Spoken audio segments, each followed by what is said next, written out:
Assalamu alaikum, bonjour, comment allez-vous? J'espère que vous portez très bien. Donc, dans cette vidéo, on va voir les nouveautés de la version 24 du logiciel Synergie Édition Pilotée. Donc, comme d'habitude, on essaie pour chaque version d'alimenter le logiciel par des commandes et des fonctionnalités qui vont permettre d'augmenter notre rentabilité et notre efficacité et surtout de gagner de temps par l'intégration, une dose d'automatisation importante. Concernant la version 2024, donc, il y a quelques commandes qui ont été conçues pour cette version, ainsi qu'il y a une partie où on a fait toute une refonte considérable. Je parle ici de la partie contrôle interne. Déjà, vous avez dans la chaîne de formation une description et une formation étendue sur le contrôle interne selon la version 24. En fait, c'est un changement qui a pour idée centrale, c'est de faciliter et de rendre la partie beaucoup plus facile, beaucoup plus utilisable pour le collaborateur, mais aussi il est beaucoup plus efficace et beaucoup plus pratique. Ce vidéo n'est pas pour but de faire une formation, on va faire juste découvrir ces nouveautés. Il y aura certainement soit des webinaires, soit des vidéos de formation pour traiter les commandes, les nouvelles commandes. D'accord? Ok, maintenant, donc, on va commencer par voir ces nouveautés. La première chose, la première commande, on va le trouver au niveau affectation de l'équipe, ou gestion des collaborateurs. Alors, donc, on lit sur le formulaire, donc j'ai les rubriques. Pour chaque rubrique, au-dessous, j'ai un petit tableau de bord indiquant quelques statistiques. Donc, j'ai une légende, on peut le consulter pour connaître chaque colonne veut dire quoi. Donc, la première colonne, c'est le nombre de comptes qui a été alloué pour cette rubrique. Donc, je vais prendre dans cette vidéo comme exemple l'achat d'approvisionnement consommé. Donc, j'ai 9 comptes qui vont être regroupés dans l'achat d'approvisionnement consommé. La deuxième information, c'est le nombre de lignes dans le grand livre des 9 comptes. Donc, j'ai 555 lignes. À partir de ces 55 lignes, j'ai fait une retenue, j'ai fait une sélection, j'ai fait un échantillonnage de 44 lignes. Cette information a été récupérée à partir de l'échantillonnage ou de sondage.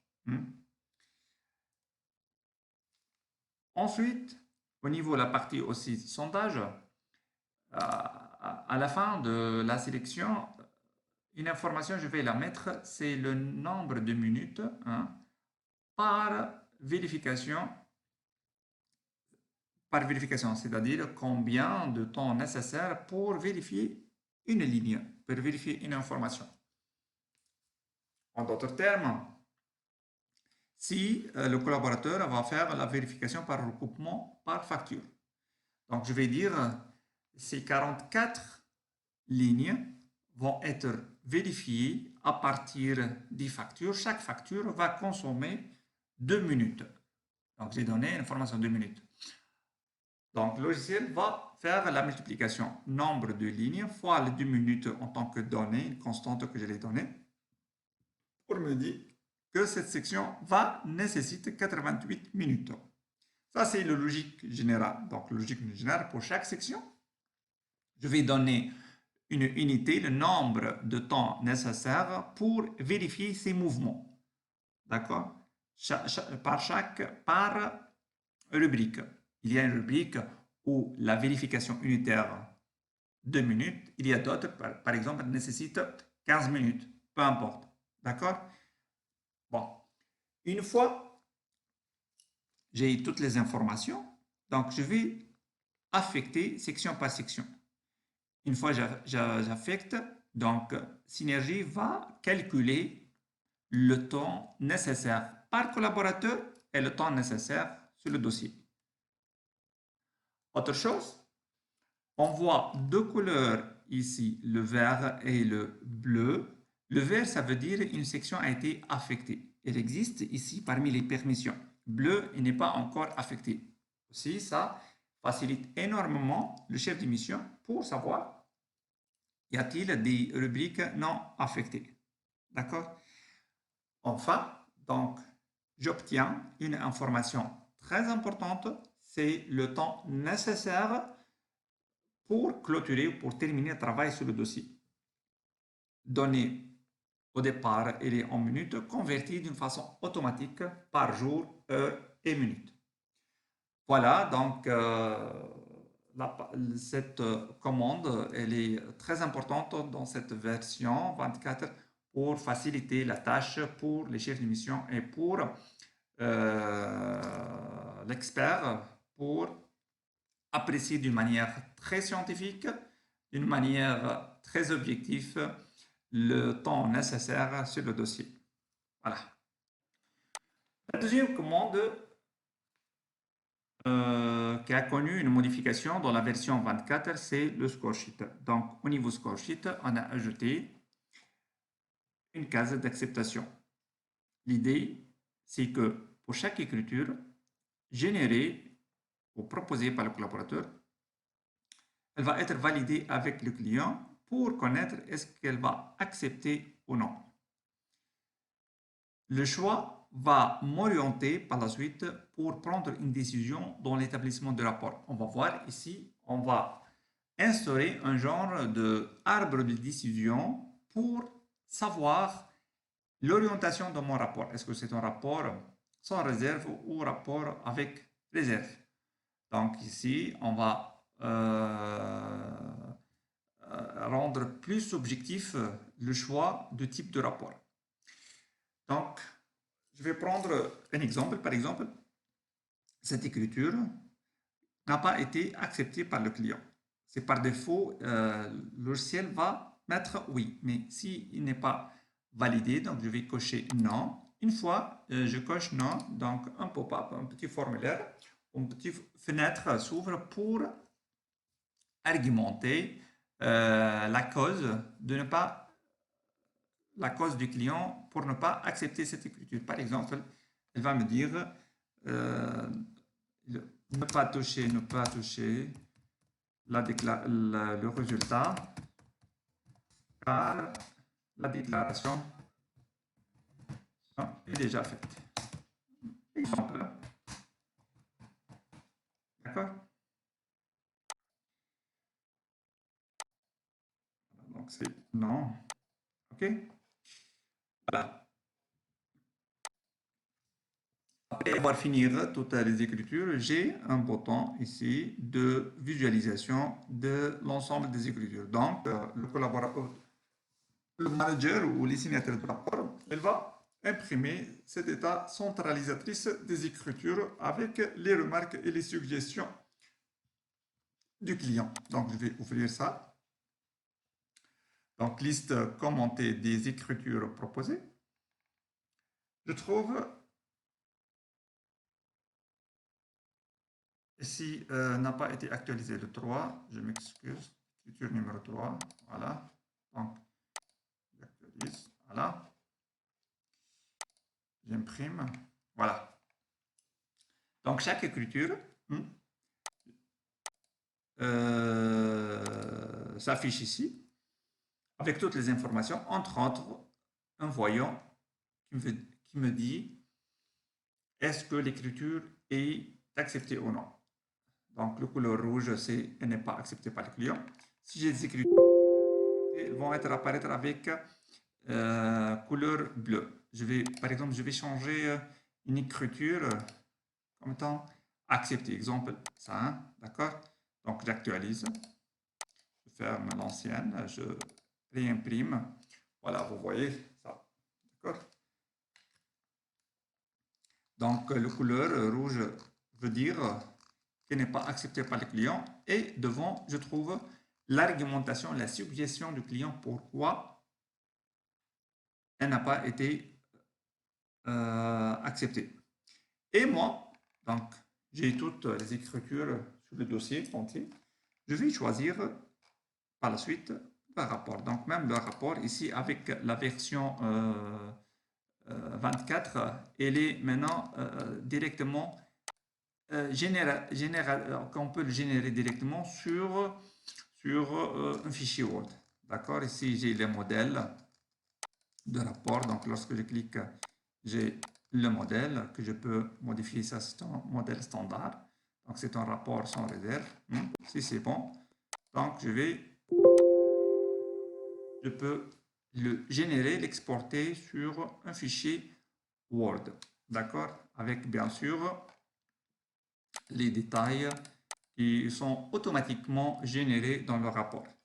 Donc l'idée, comme j'ai déjà annoncé dans le début de ce vidéo, qu'on a mis l'accent encore sur l'automatisme et sur le gain de temps que nous voulons atteindre. Voilà, donc ça c'est la partie score sheet et les écritures commentées du client. La troisième commande qu'on a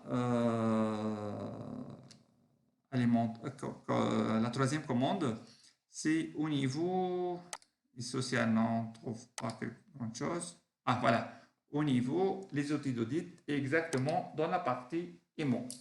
Donc dans la partie IMO, il y a une modification dans le tableau récap. Ici, dans le tableau récap, il y a eu une modification.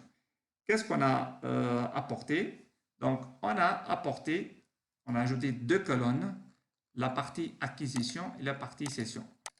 Donc, maintenant, vous voyez dans ce récap toutes les acquisitions de l'année et les cessions de l'année, ainsi que les amortissements y afférents.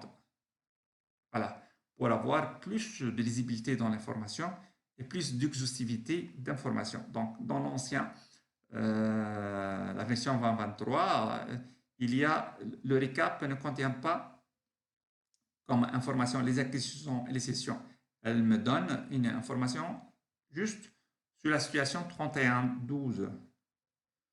Maintenant, je visualise les mouvements sur les IMO qu'il y a eu au cours de l'année. Voilà, ça c'est aussi une nouveauté dans la version 24. Quoi d'autre aussi dans l'outil, je ne trouve pas. Contrôle interne, bien sûr, contrôle interne, cette partie a fait l'objet d'une toute une refonte, donc modification totale des formulaires, de la manière d'organisation de l'intérim, a pour objectif plus de simplicité, plus de rentabilité de mon équipe. Donc, lorsque vous consultez les vidéos, vous allez voir beaucoup de choses très intéressantes. Enfin, dans la commande fenêtre, j'ai le générateur d'événements. Le rappel, ça c'est vraiment aussi un déclencheur d'événements. Ça veut dire quoi? Donc, je vais créer des événements et je veux que ces événements se déclenchent d'une manière automatique. Donc, grâce à cette commande, je peux être rappelé d'une façon automatique sur chaque point, chaque événement que je veux avoir un rappel. Exemple, je vais prendre un exemple. C'est pas ici, voilà, déjà j'ai des événements, mais ils n'ont pas été déclenchés automatiquement, tout simplement car je présente ce vidéo avec, j'ai déjà chargé le dossier en cours. Mais lorsque je connecte sur le dossier, automatiquement, elle se déclenche. Donc, la fenêtre, on va lire ici la date d'échéance de l'événement, la date de rappel, quand est-ce que je veux que le rappel commence. Et ici, c'est la description de l'événement. Description de l'événement. Exemple ici, j'ai fait que le mandat du commissaire aux comptes expire en 2024. Donc, le déclenchement va être à partir du 1er novembre 2023. Dès que je connecte sur le dossier, la fenêtre va apparaître d'une façon automatique. Voilà.